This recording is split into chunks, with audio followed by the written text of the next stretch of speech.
মৰমৰ ছাত্ৰ-ছাত্ৰীসকল ভালে আছা নিশ্চয়। আজি আমাৰ অসমীয়া ব্যাকৰণৰ নট্যবিধি বিষয়ে আলোচনা কৰিম। মই তোমালোকৰ সুবিধা হোৱাকৈ অলপ সহজকৈ যুগুতাই আনিছোঁ। আশা কৰোঁ নট্যবিধিৰ ওপৰত থকা তোমালোকৰ আখুৱাবিলাক কিছু পৰিমাণে হ'লেও দূৰ হ'ব আৰু তোমালোকে সহজে বুজি পাবা।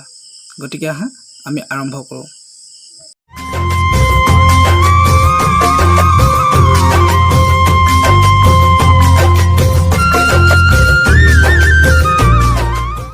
মই আশা কৰিছোঁ তোমালোকে যদি অলপ গুৰুত্ব সহকাৰে লোৱা তোমালোকৰ ভৱিষ্যতেও নট্যবিধিৰ ওপৰত বিশেষ অসুবিধা নহ'ব। আমি ইয়াৰ পৰৱৰ্তী ভিডিঅ'টোত পৰীক্ষাত অহাৰ সম্ভাৱনা থকা কিছুমান নট্যবিধি আৰু সত্ৰবিধিৰ বিষয়ে আমি আলোচনা কৰিম। আজি আমি নট্যবিধিৰ বিষয়ে আলোচনা কৰোঁ। যে নট্যবিধি মই তোমালোকৰ কেইটামান নোট যুগুতাই লৈছোঁ। নট্যবিধি সংজ্ঞা আমি প্ৰথমতে জানিব লাগিব। নট্যবিধিনো কি? যি বিধি বা নিয়মৰ দ্বাৰা দন্তীয় ন মূৰ্ধন্য নলৈ সলনি হয় সেই বিধি বা নিয়মকেই নট্যবিধি বোলে। যি নিয়মৰ দ্বাৰা দন্তীয় ন মূৰ্ধন্য ন হয়, দন্তীয় নটো মূৰ্ধন্য ন লৈ সলনি হোৱা সেই বিধি বা নিয়মকে নট্যবিধি বুলি কয়। এতিয়া সেই নিয়মবোৰ সেই বিধিবোৰ ইয়াত মই ধুনীয়াকৈ যুগুতাই দিছোঁ। প্ৰথম বিধিটো পদৰ ভিতৰত ৰি, ৰ আৰু মূৰ্ধন্য খৰ পাছত দন্তীয় ন থাকিলে সি মূৰ্ধন্য ন হয়। এতিয়া পদৰ ভিতৰত ৰি, ৰ আৰু মূৰ্ধন্য খৰ পাছত যদি দন্তীয় ন থাকে তেতিয়াহ'লে সি মূৰ্ধন্য ন হয়। ইয়াত এতিয়া উদাহৰণ আছে, যেনে ঋণ, তৃণ, কাৰণ, বৰণ, বৰ্ণ, কৰ্ণ, অন্বেষণ, বৰষুণ। এতিয়া আমাৰ নিয়মটোৰ মতে ৰি, ৰ আৰু মূৰ্ধন্য খৰ পাছত দন্তীয় ন। আমি প্ৰথম উদাহৰণটো পাইছোঁ ৰি মূৰ্ধন্য ন। ৰিৰ পিছত থকা নটো মূৰ্ধন্য ন হয়। তাৰপিছত আছে তৃণ। তৃণটোত দন্তীয় তত ৰিকাৰ আছে, গতিকে ৰি, ৰ আৰু মূৰ্ধন্য খৰ ভিতৰতে পৰিছে, দন্তীয় তত ৰিকাৰ আছে, তৃণ। কাৰণ, কাৰণতো ৰ আছে। বৰণ, বৰণত ৰ আছে। বৰ্ণ ওপৰ ৰেফকাৰ মানে ৰ। কৰ্ণ তাতো ৰ আছে। গতিকে ঠিক ৰি, ৰ আৰু মূৰ্ধন্য খৰ পাছত যদি দন্তীয় ন থাকে তেতিয়াহ'লে মূৰ্ধন্য ন হ'ব। গতিকে তোমালোকে এইকেইটা মনত থবা। 1 নম্বৰ বিধিটো। 2 নম্বৰ বিধিটো 2 নম্বৰ নিয়মত আছে ৰি, ৰ, মূৰ্ধন্য খ আৰু দন্তীয় নৰ মাজত কোনো স্বৰবৰ্ণ বা ক আৰু প বৰ্গৰ কোনো বৰ্ণ বা অন্তস্থ জ, ৱ, হ বা অনুস্বৰ থাকিলেও দন্তীয় ন মূৰ্ধন্য ন হয়।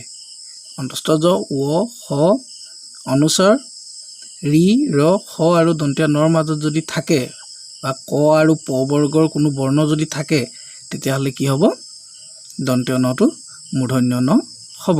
ইয়াত তোমালোকক বুজিবলৈ সহজ হোৱাকৈ মই এখন তালিকা বনাইছোঁ।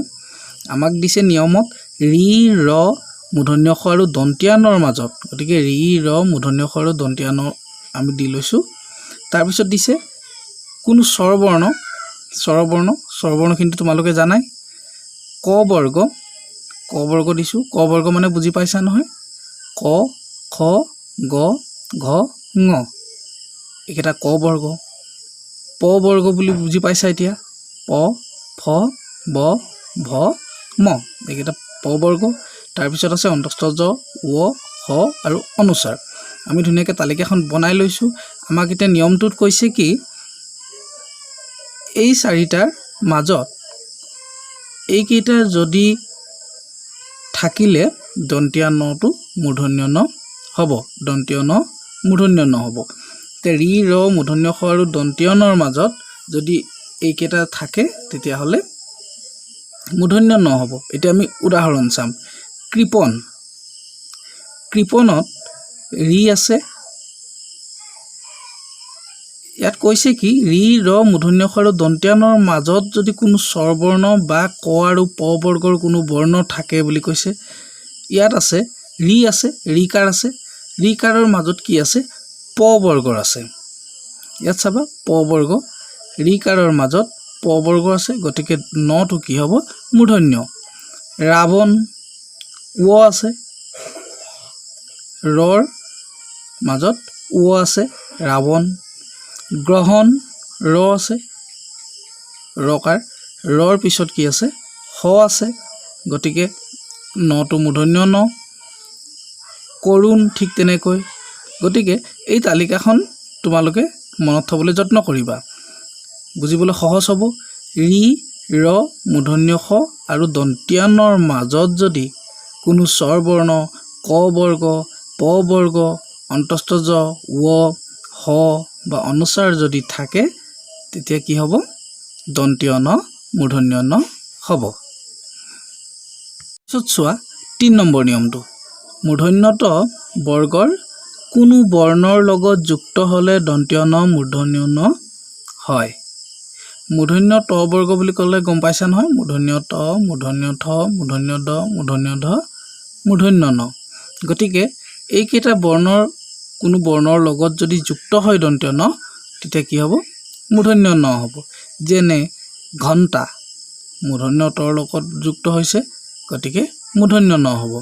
কণ্টক, কণ্ঠ, কণ্টকো মূৰ্ধন্য তৰ লগত যুক্ত হৈছে, কণ্ঠত মূৰ্ধন্য থৰ লগত যুক্ত হৈছে, গতিকে ইয়াত মূৰ্ধন্য ন হ'ব। তাৰপিছত চোৱা ৪ নম্বৰ। ৪ নম্বৰ নিয়মটোত আছে উত্তৰ, দক্ষিণ, চান্দ্ৰ, পৰা, নাৰ, ৰাম আদি শব্দৰ পিছত থকা অয়ন শব্দৰ দন্ত্য ন মূৰ্ধন্য ন হয়।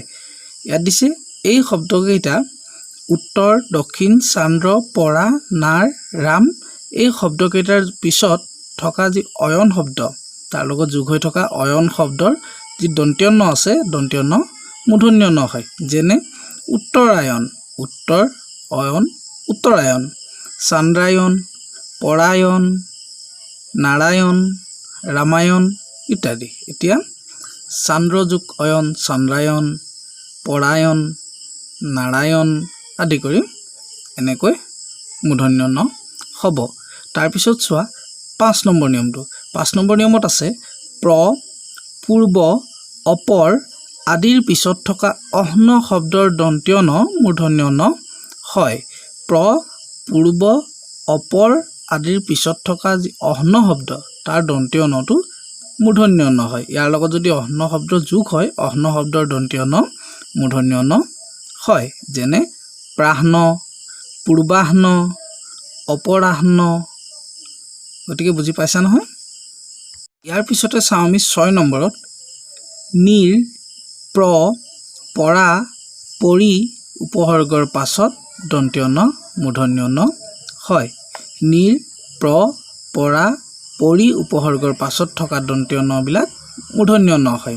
যেনে নিৰ্ণয়, নিৰ আছে নিৰ্ণয়, প্ৰণাম, পৰিণাম, পৰিণয় এনেকৈ এই নিৰ, প্ৰ, পৰা, পৰি উপসৰ্গৰ পাছত যিখিনি দন্ত্য ন আছে মূৰ্ধন্য ন হয়।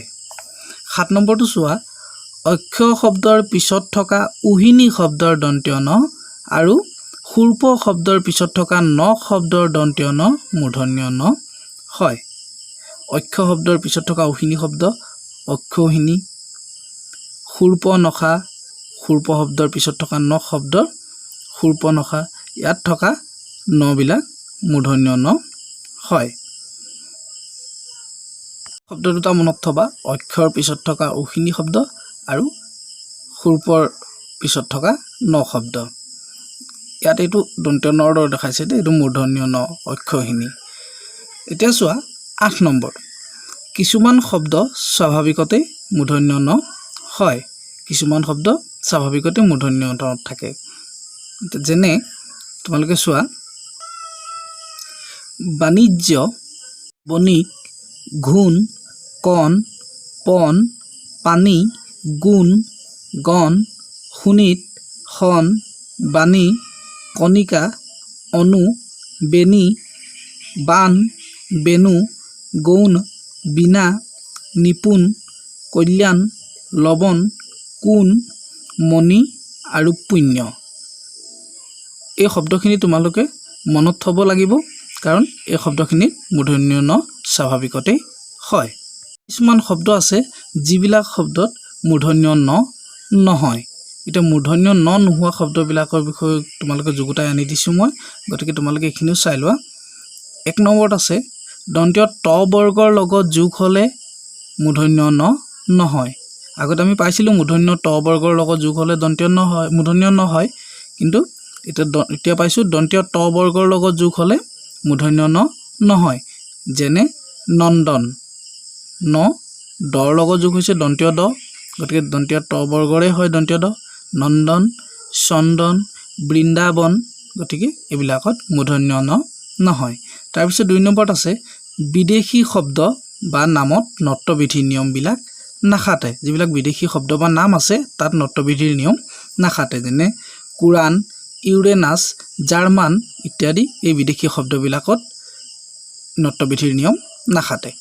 তাৰপিছত আছে অসমীয়া স্ত্ৰী প্ৰত্যয় নিৰ দন্তীয় ন মূৰ্ধন্য ন নহয়। অসমীয়া যিবিলাক স্ত্ৰী প্ৰত্যয় আছে স্ত্ৰী বুজোৱা, এতিয়া চোৱা যেনে বৰাণী, বৰুৱানী, কমাৰণী, কুমাৰণী, গৰাকীয়নী আদি স্ত্ৰী প্ৰত্যয়বিলাকত নিৰ যিটো দন্তীয় ন আছে এইটো মূৰ্ধন্য ন নহয়। তাৰপিছত 4 নম্বৰটো চোৱা দুটা ভিন ভিন শব্দ গোট খাই এটা হ'লে আগৰ শব্দটোত ৰি ৰ মূৰ্ধন্য খ থাকিলেও পাছৰ শব্দৰ দন্তীয় ন মূৰ্ধন্য ন নহয়। দুটা যদি ভিন ভিন শব্দ গোট খাই এটা শব্দ হয় তেতিয়া আগৰ শব্দটোত যদি ৰি ৰ মূৰ্ধন্য খ থাকিলেও পাছৰ শব্দত দন্তীয় ন মূৰ্ধন্য ন নহয়। যেনে দুৰ্নাম, হৰিনাম, সৰ্বনাম, ত্ৰিনয়ন আদি শব্দবোৰত পাছৰ দন্তীয় নটো মূৰ্ধন্য ন হোৱা নাই।